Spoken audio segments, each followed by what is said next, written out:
Le principal suspect interpellé cette semaine pour homicide au pluriel, après la découverte de 4 corps dans la Seine, dans le Val-de-Marne, au niveau de Choisy-le-Roi, a été déféré devant le tribunal judiciaire de Créteil. C'est là qu'on vous retrouve, Clémence Renard, pour BFM TV. Donc au terme de 96 heures de garde à vue, il s'apprête à être mis en examen pour 4 meurtres. On a appris de nouvelles informations concernant l'identité des victimes et comment les enquêteurs sont remontés jusqu'au suspect.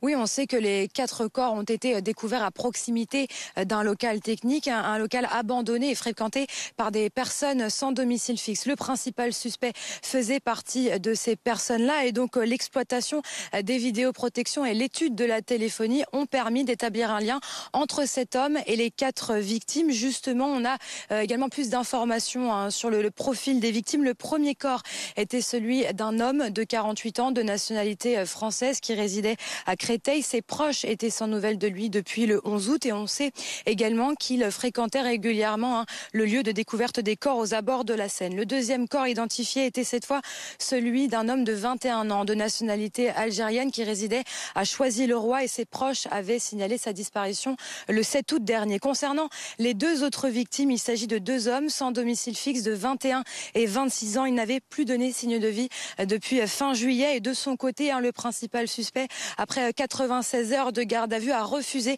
de répondre aux questions relatives aux faits qui lui sont reprochés. Clémence Renard avec Thierry Bouillet en direct de Créteil pour BFM TV. Merci à vous.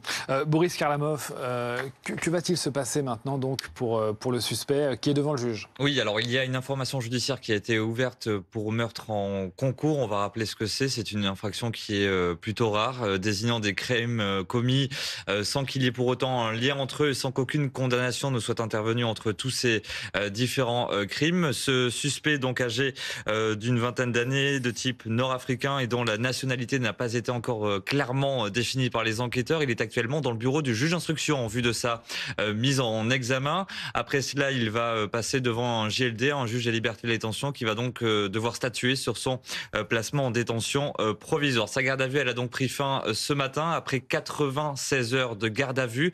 Une procédure assez inédite en termes de durée maximale. Pendant sa garde à vue, selon le parquet de Créteil, eh bien, il n'a peu ou pas pris la parole. Il a répondu de manière succincte aux enquêteurs sur ses éléments de vie. Il a notamment refusé de répondre aux questions relatives aux faits qui lui étaient reprochés. Dans cette affaire, on va rappeler qu'il y a eu cette semaine un deuxième homme en garde à vue, un individu en lien avec cet homme et les 2 victimes SDF qui a donc été placé en garde à vue jeudi dernier. Mais le parquet indique ce matin qu'en l'état de la procédure, aucune charge n'étant retenue. La mesure de garde à vue à son encontre a été levée hier soir. Les investigations, elles vont se poursuivre. Il y a eu de nombreux éléments, de nombreux actes d'enquête portant notamment sur l'exploitation des éléments de téléphonie, de vidéoprotection, d'expertise génétique ou encore de témoignages. Mais la principale information, c'est donc que le suspect a été déféré ce matin devant le tribunal judiciaire de Créteil afin d'être entendu donc par le juge d'instruction. Bonjour Pierre-Henri Bovis, Bonjour. merci d'être avec nous, avocat pénaliste au barreau de Paris. Il y a bien sûr eu les enquêtes, les éléments matériels, les images de vidéosurveillance et puis l'identification de ces victimes qui était quand même un préalable pour pouvoir trouver un lien avec le suspect. Oui, et on peut remarquer la rapidité avec laquelle les corps d'ailleurs ont été identifiés, puisqu'il ressortait quand même de beaucoup d'articles de presse que ces corps étaient très abîmés du fait que ces corps sont restés dans l'eau. Donc les enquêteurs ont fait un très gros travail d'investigation. Et comme d'ailleurs le disait votre confrère, c'est une notion qui est très rare, le meurtre en concours.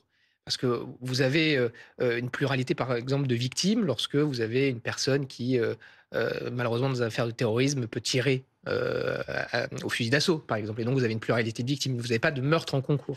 Meurtre en concours, et c'est exactement ce que votre confrère l'a dit, c'est une personne qui commet, ou là, en l'occurrence, qui aurait commis, mais en tout cas qui commet des meurtres, donc plusieurs meurtres, donc évidemment sur plusieurs personnes, avec plusieurs victimes, dans un temps distinct.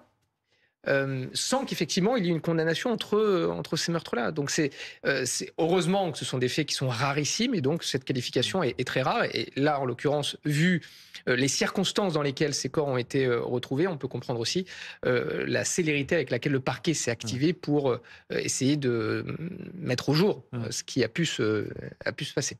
On sait d'ailleurs, Boris, sur combien de temps ces meurtres ont eu lieu? Non, c'est la grande inconnue encore. Alors, il y a beaucoup de mystères qui planent encore dans cette affaire, notamment comment ces corps se sont retrouvés au même endroit, où les meurtres ont-ils été commis. Il y a ce squat qui est au cœur des investigations où il y a eu énormément de passages. Donc, visiblement, tout partirait de ce squat qui était aussi, on va dire, un lieu de rencontre homosexuelle éphémère. Ce sont les termes utilisés par le parquet de Créteil ce matin. Donc, il y a encore beaucoup d'inconnus. Depuis combien de temps ces corps étaient-ils immergés dans la Seine? Est-ce que c'est dans un laps de temps réduit que la découverte? Et puis surtout, l'autre inconnu, c'est y a-t-il d'autres victimes aujourd'hui? Puisque là, nous avons donc 4 corps qui ont été repêchés, mais les enquêteurs vont tenter de trouver d'éventuels nouveaux crimes.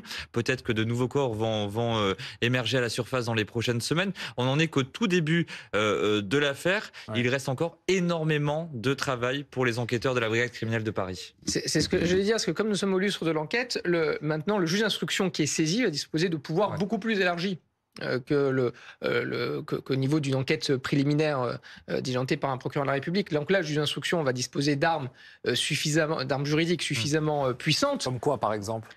L'exploitation de la téléphonie, mais maintenant à plus grande échelle, permettre d'auditionner un certain nombre de personnes. Il va aussi, j'imagine, regarder sur les caméras de vidéosurveillance, par exemple, de certains lieux, pour essayer de voir s'il arrive à retrouver ces personnes-là dans un temps déterminé. Bref, en tout cas, il va essayer de rassembler le maximum d'informations. Déjà pour confirmer aujourd'hui ce qu'on appelle les indices graves et concordants qui pèsent sur celui qui est mis en examen, pour éventuellement le renvoyer devant une cour d'assises, mais surtout, effectivement, et c'est un point qui est essentiel, je pense, voir s'il y a d'autres victimes. Est-ce qu'on va retrouver peut-être d'autres corps ci ou là? Ou est-ce qu'il y a d'autres suspects? Je rappelle qu'il y a un autre individu qui a été placé en garde à vue, dont la garde à vue a été levée. A priori, il n'y a rien qui pèse sur lui, mais possiblement, il y a des complices. Ou alors, il y a, si ce n'est pas des complices, d'autres auteurs.